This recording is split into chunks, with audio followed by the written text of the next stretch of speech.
Welcome to Reflect with Ed Fassio. Get ready to experience one of the world's first 100% digitally generated podcasts, where we take a step back, dive deep, and strive to learn new things. Join us as we unpack thought-provoking ideas, personal reflections, and inspiring stories to help you stay in the know. Reflect is brought to you by the minds at ByteBrain and powered by emerging technologies from Google, HeyGen, OpenAI, and 11 Labs. Thanks for tuning in. Now, relax and prepare to reflect. Welcome to Reflect, one of the world's first 100% AI-generated podcasts. What if the very tools designed to enhance our lives, the AI we're building, what if they actually threaten what makes us, well, us? That's not really sci-fi anymore, is it? It feels incredibly present. Right. It's becoming a really urgent question as artificial intelligence weaves itself into, almost every fiber of our existence. So welcome to this deep dive. Today, we're navigating what some are calling the Agentic Frontier, this world that's increasingly woven with sophisticated AI agents. Our mission really is to dig into the writings of Agent Ed. That's Edward Fassio. He's a pretty well-known AI evangelist, business transformation guy. Right, I've seen his stuff. Yeah, and we want to pull out the key insights, the surprising bits, maybe to understand how we can leverage AI's incredible power, but crucially, how we fiercely preserve, maybe even amplify our essential humanity. Okay, so let's unpack this a bit. Agent Ed's writings, they're a mix, right? Personal letters, strategic analyses, they're fascinating. They really are. Because they don't just, cheerlead for AI. They push us hard to confront this profound question. What does it genuinely mean to be human now in this age? He seems focused on the soul of work, not just the output. Exactly. Speed isn't the only goal. What's really striking, I think, is how these sources, they don't fall into that simple man versus machine trap. You see that everywhere else. Yeah, that old narrative. Instead, they frame this moment as a crucial battle for, well, balance. They're really urging us to make a conscious choice, a choice towards a human-centric future. A choice we have to actively make. Yes, and it's a choice that if we make it intentionally, it could redefine not just our work, but maybe the very essence of human experience. Wow.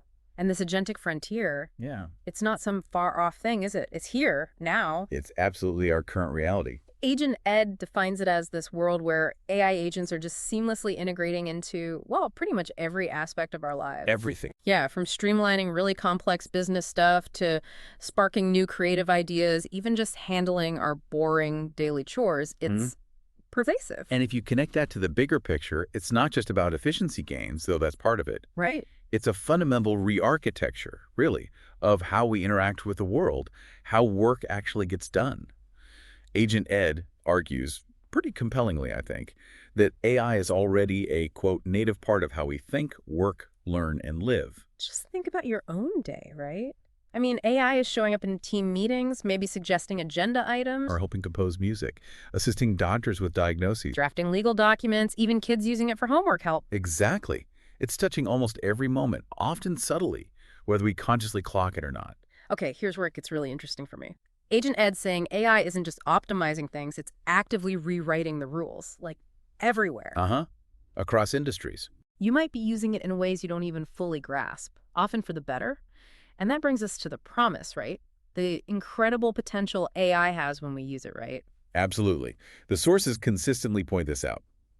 How AI can dramatically streamline processes, ignite creativity, and genuinely amplify what humans can achieve. Like that example with the student. Yeah, exactly. Imagine a student not bogged down, crunching huge data sets or, spending weeks compiling research notes. AI does that. In seconds, Yeah. potentially. Freeing them up to focus on the big picture, the strategy, synthesizing complex ideas, really understanding the field. It elevates the human role. And there's actual data on this. It's not just theory. That 2018 Harvard Business Review study. Oh, yeah, I remember that one. It showed that human AI collaboration boosts performance by, 20 to 30%? Something like that, yeah. Compared to either humans or AI working alone. That's a massive leap. It's not just adding things together. It's like exponential. And that performance boost, it's not just about output numbers. It has real implications for the human experience. Agent Ed puts it so vividly. He says, AI done right makes us more human. I like that framing.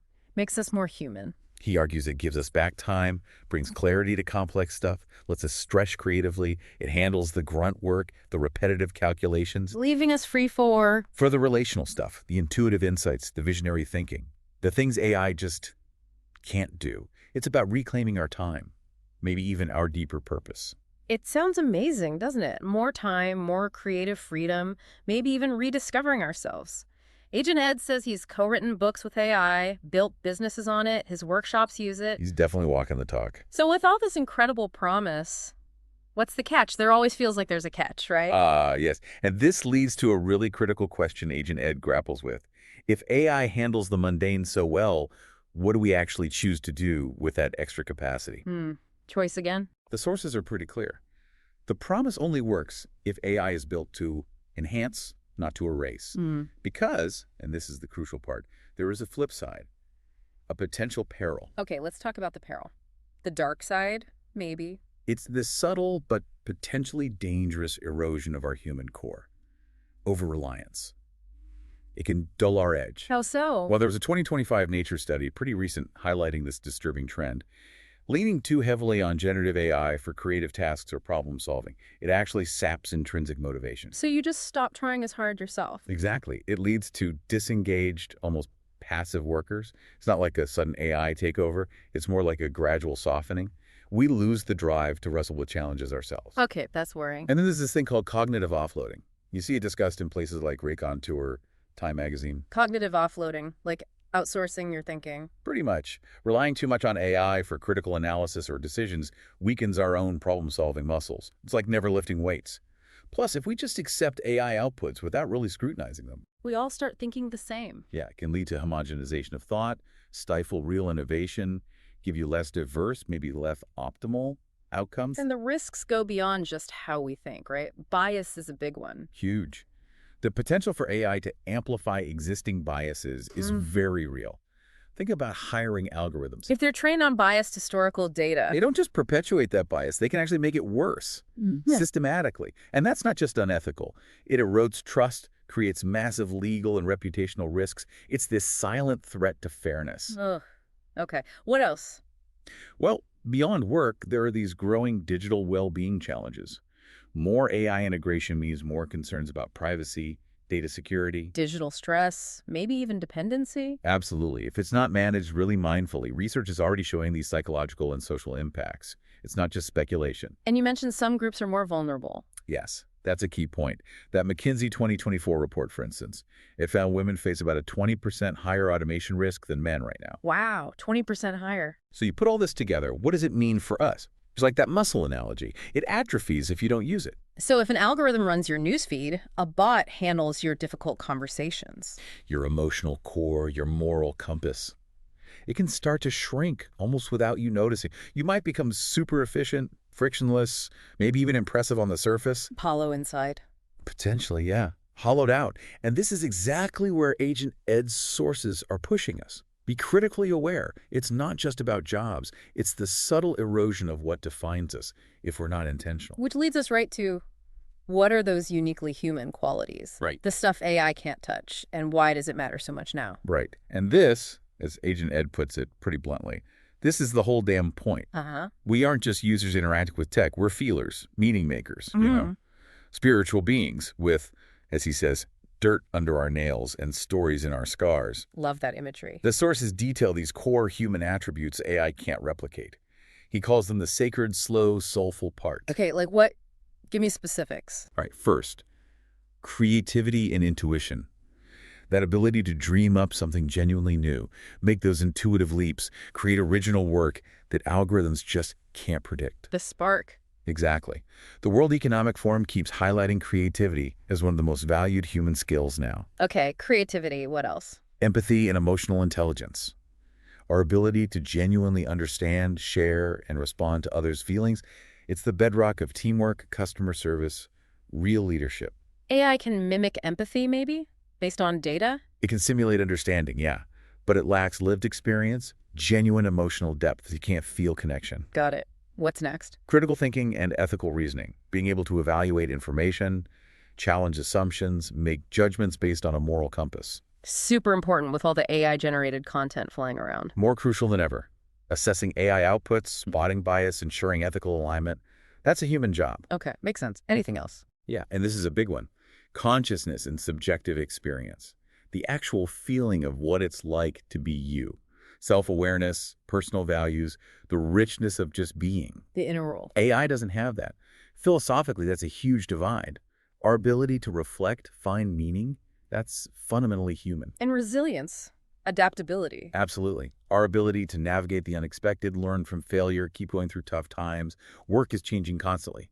Adaptability and resilience are survival skills now. Okay, so creativity, empathy, critical thinking, consciousness, resilience, these are the core human things. Right. And here's the crucial part Agent Ed emphasizes. These aren't just nice philosophical ideas. They are actual business assets. Business assets, how so? We'll look at the data. Gallup in 2024 found that employees who feel valued and connected, they can boost productivity by up to 23%. 23%, that's huge. And the Edelman Trust Barometer last year, 64% of customers prefer brands that show human-centric values. So being human is literally good for the bottom line. Demonstrably. It's not just nice to have, it's a competitive advantage. Wow. Okay, so if these qualities are our advantage, how do we, protect them, nurture them, stop them getting dulled by all this efficient tech? That's the million-dollar question, isn't it? And Agent Ed offers a blueprint. He doesn't just point out the problem, he suggests a path forward, emphasizing balance. So it's not about slamming the brakes on AI. Not at all. It's about fine-tuning the steering wheel, very carefully. His blueprint starts with a core principle, human-centric AI design. What does that mean in practice? It means prioritizing human needs, values, well-being right from the start throughout the whole AI development process. It means involving users, demanding transparency, making AI explainable, accessible, inclusive, and having constant feedback loops. So AI systems actually complement us, work with us. Exactly. They augment human roles, don't diminish or replace them. It's about partnership. And Agent Ed has actual tools for this, not just philosophy. He does. Practical tools, like his Pathfinder framework. It's not just, let's do AI. It's a phased, iterative approach. Iterative how? Guiding organizations through readiness checks, identifying specific human-centric use cases, implementing AI agents in controlled cycles, keeping human values front and center, trying to avoid those big oops moments later. Okay, that sounds smart. What else? Then there's his relevance framework. This tool helps ensure AI automates the mundane stuff, but always with the goal of freeing up employees for creative problem-solving, deeper customer relationships. Focusing on those uniquely human skills we talked about. Precisely. So maybe AI handles market trend analysis, but the humans craft the compelling emotional story around it. Gotcha. And beyond frameworks, what about people's skills? Huge focus there. Yeah. A fundamental investment in those uniquely human skills. That means serious reskilling and upskilling, especially for those most vulnerable to automation. Preparing people for AI-augmented jobs. Yes, and crucially, teaching critical AI literacy. Not just how to use AI, but how to interrogate it, question its assumptions, understand its limits, evaluate its suggestions. We need a discerning workforce. Right, not just passive users. And underpinning all this, robust human oversight and accountability. Humans need to be in the loop to catch errors, mitigate bias, ensure ethical use. Which probably creates new kinds of jobs. Absolutely. Roles in AI governance, ethical review, roles demanding deep human understanding, judgment, and ethical foresight. You know, what's really empowering about this perspective is that the future isn't set in stone. It's not predetermined. That's such a key takeaway. That 2025 Human Development Report, quote, nails it. It is people, not machines, who determine which technologies thrive, how they are used, and whom they serve. That really shifts the power dynamic, doesn't it? We're not just victims of technology, we're the architects. It gives us agency. We get to shape AI's future, make it ethical, beneficial, truly integrated. Which leads us to the path forward then. What does that look like? A truly symbiotic future, that's the vision. AI isn't a replacement, it's an indispensable partner. AI handles the heavy lifting with data. The repetitive stuff, the computation, freeing us humans for the higher value work that needs our unique judgment, empathy, innovation. It's a partnership, not a competition. And it all comes down to Conscious choice. Agent Ed hammers this home. The future is human by choice. we have to choose to stay human. Actively, consciously choose it. To feel deeply, maybe slow down sometimes, speak from the gut, embrace that analog beauty of being alive, as he puts it. Building organizations that blend tech power with the human heart. Exactly. Resilient, human-centric organizations. You know, this whole deep dive, pulling from Agent Ed's work, it really makes it clear. The rise of AI, it isn't necessarily a threat. No, it's a profound opportunity. An opportunity for redefining humanity, amplifying it, maybe appreciating it more. It challenges us, all of us, to be way more intentional about what being human really means now. Which brings up a vital personal question for you listening right now. In your own life, your work, your day-to-day, how can you lean into AI's power while fiercely guarding, even cultivating, those uniquely human parts of yourself? Yeah, how will you make sure AI serves your soul, enriches your life, instead of, well, drowning it out? The core message seems crystal clear: the future. It's a symbiotic blend of human and AI. And it's a big but. Only if we choose it. Only if we intentionally preserve, cultivate, and champion our inherent humanity. It's a challenge to each of us, really, to think about our role in this, the choices we make every day. So the final thought, in a world pushing for faster algorithms, more automation, how will you choose to slow down sometimes, to truly connect, to feel the real weight of your own unique decisions? Because ultimately, the future isn't just about what AI can do. It's about what we, as humans, authentically choose to be. Thanks for listening to the Reflect Podcast, where we're telling the future. Are you in it? Visit reflectpodcast.com and share your story. In the cyber ocean of online voices and recycled content, something different has arrived. Reflect isn't just another podcast, it's the future of storytelling, powered entirely by AI. From curating data to assembling thought-provoking ideas, we've redefined how journeys are told. Reflect is a podcast that thinks, learns, and evolves with each episode. Every tale, every insight, crafted by the most advanced AI technologies. A podcast that disrupts the industry, breaking free from traditional formats, taking you on an entirely new experience. So tune in now and reflect. We're telling the future.